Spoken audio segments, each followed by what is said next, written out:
Across all history, the truly strong remain shrouded deep in darkness, hidden from society. They carefully erase all traces of their existence, so that when later generations look back on history, it is as if they were never there. But sometimes, even the most perfect plans to erase one's tracks leave unexpected loose ends. This tome was one of those loose ends, left behind in charred ruins. What secrets lie within?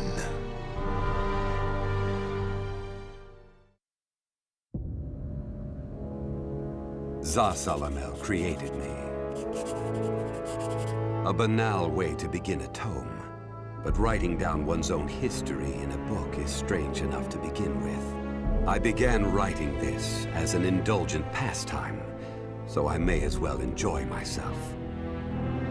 Now, about the cursed sword known as Soul Edge. I intend to record its secrets in this very tome. However, I must exercise caution. A fitting end awaits all who seek the cursed sword. Some may laugh and call this an exaggeration. Should anyone who has held that sword ever read this tome, though, I'm certain they'll agree with me. The origin of Soul Edge is a mystery.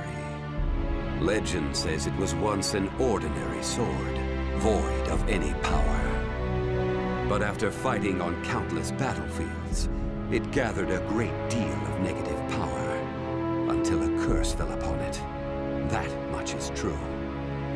All who took Soul Edge in their hands became slaves to the blade, murdering until they bled their last drop of blood. That is why so few know of it, despite its appearances time and time again throughout history. Until, that is, an age long past, when there appeared a man with a mind powerful enough to resist the sword's control. He was known as the Hero King.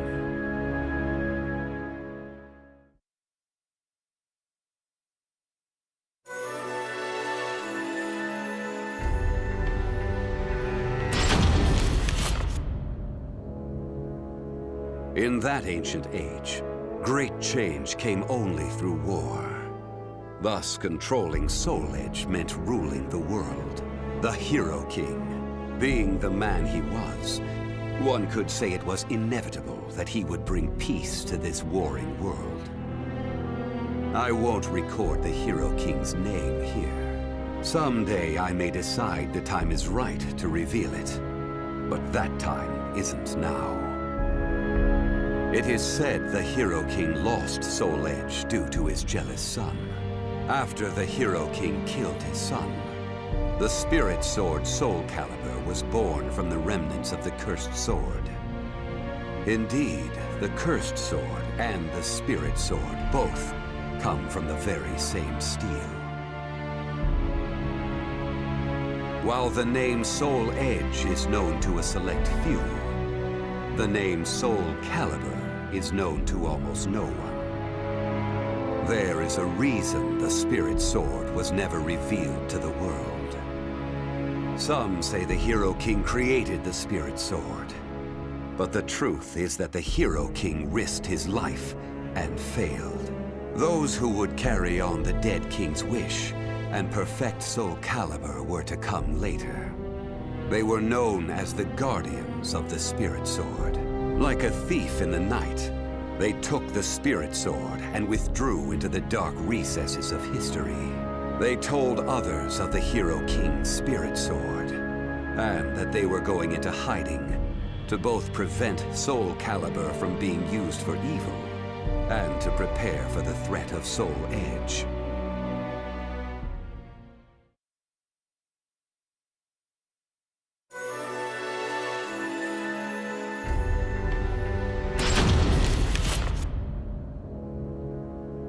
The guardians of the spirit sword only entrust Soul Calibur to a select few.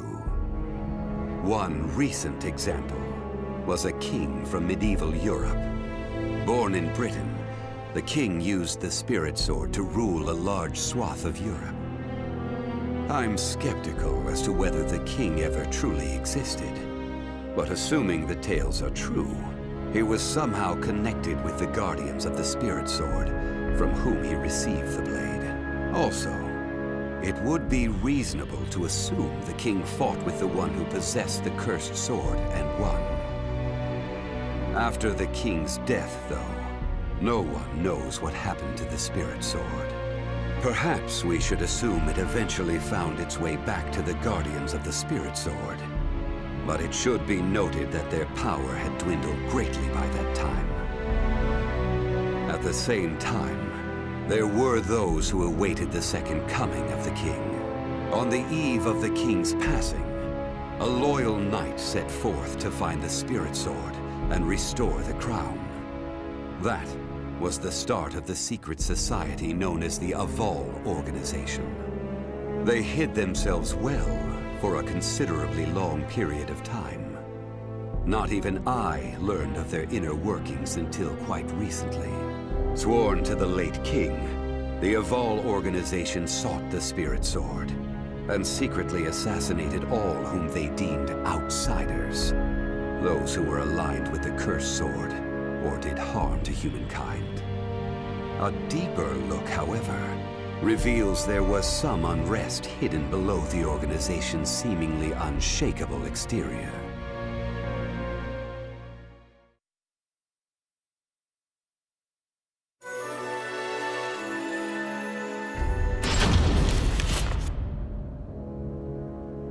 After slumbering in the shadows of history, Soul Edge was awakened by the pirate Cervantes de Leon. Cervantes attacked the ship of one who had won Soul Edge at an auction. He stole the cursed sword and became its puppet. Soul Edge changes its form depending on its wielder.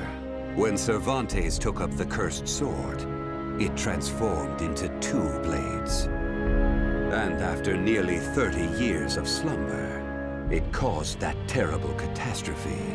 Cervantes and the cursed sword were defeated by a female warrior, and one of the blades was destroyed. Shattering without coming in contact with the Spirit Sword was a first for Soul Edge. Immediately afterwards, the evil seed occurred. The evil within Soul Edge was unleashed upon the entire world. Why did the evil seed occur? What havoc did it wreak where it landed? Not even I have any way of discerning this.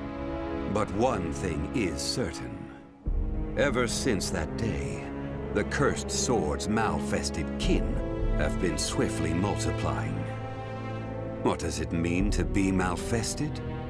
It's extremely hard to define, for the resulting phenomena are so varied. There are those who undergo monstrous transformations, while others look no different from ordinary humans at first glance. In addition to humans, some animals have experienced transformations as well. Common traits of the malfested include heightened fighting instincts and violent tendencies. Some become beasts, hungry only for slaughter, while others use strategy to entrap powerful foes. But they all slip into towns and cities, seeking blood under the cover of darkness. Sometime after the evil seed, the Azure Knight Nightmare appeared. Rumors said he possessed Soul Edge, and his string of indiscriminate murder seemed to agree with this. Personally, I was also interested in discovering this knight's true identity. I then received news that the Aval Organization had encountered him and were defeated. It intrigued me that there seemed to be someone in their organization deeply interested in the evil seed.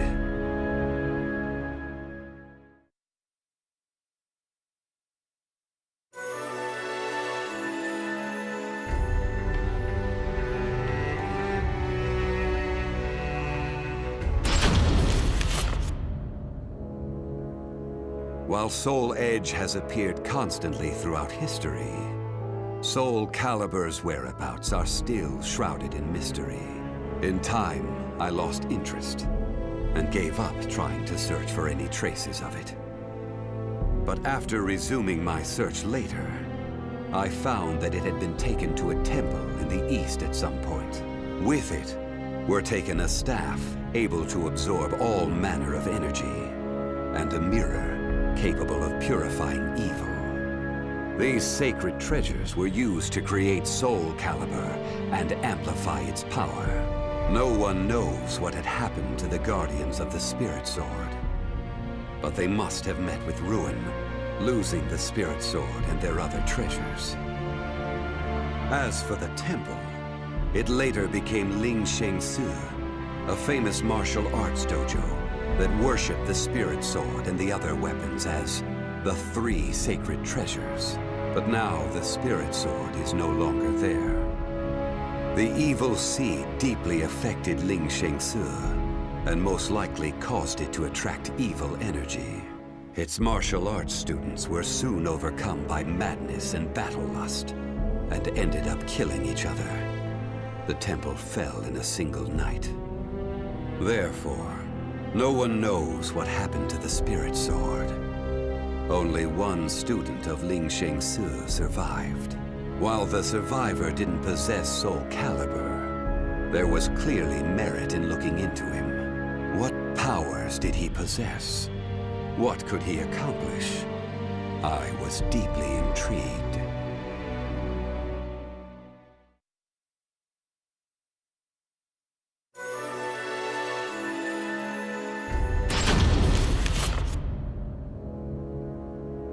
I only started writing this tome as a pastime, but in order to give it a clear perspective, I must reveal my identity.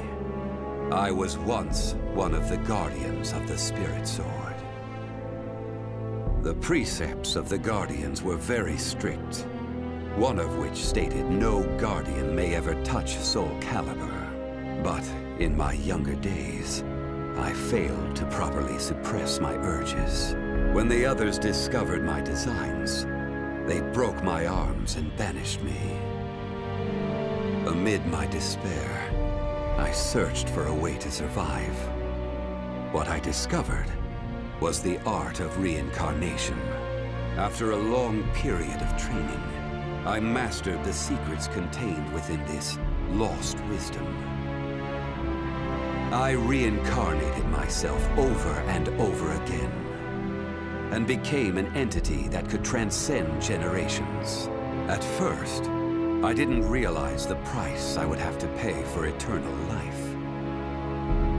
For every time I reincarnated, I experienced the pain of death.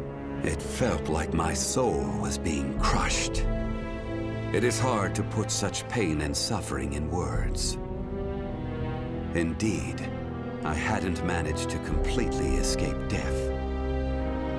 No matter what one may accomplish in life, death remains inescapable. My bodies have lain in countless graves, but my soul will never rest in peace. So it was that I came to yearn for the final eternal death I could never have. And such desire began to corrupt my everlasting life. Gradually, I began to seek out death itself.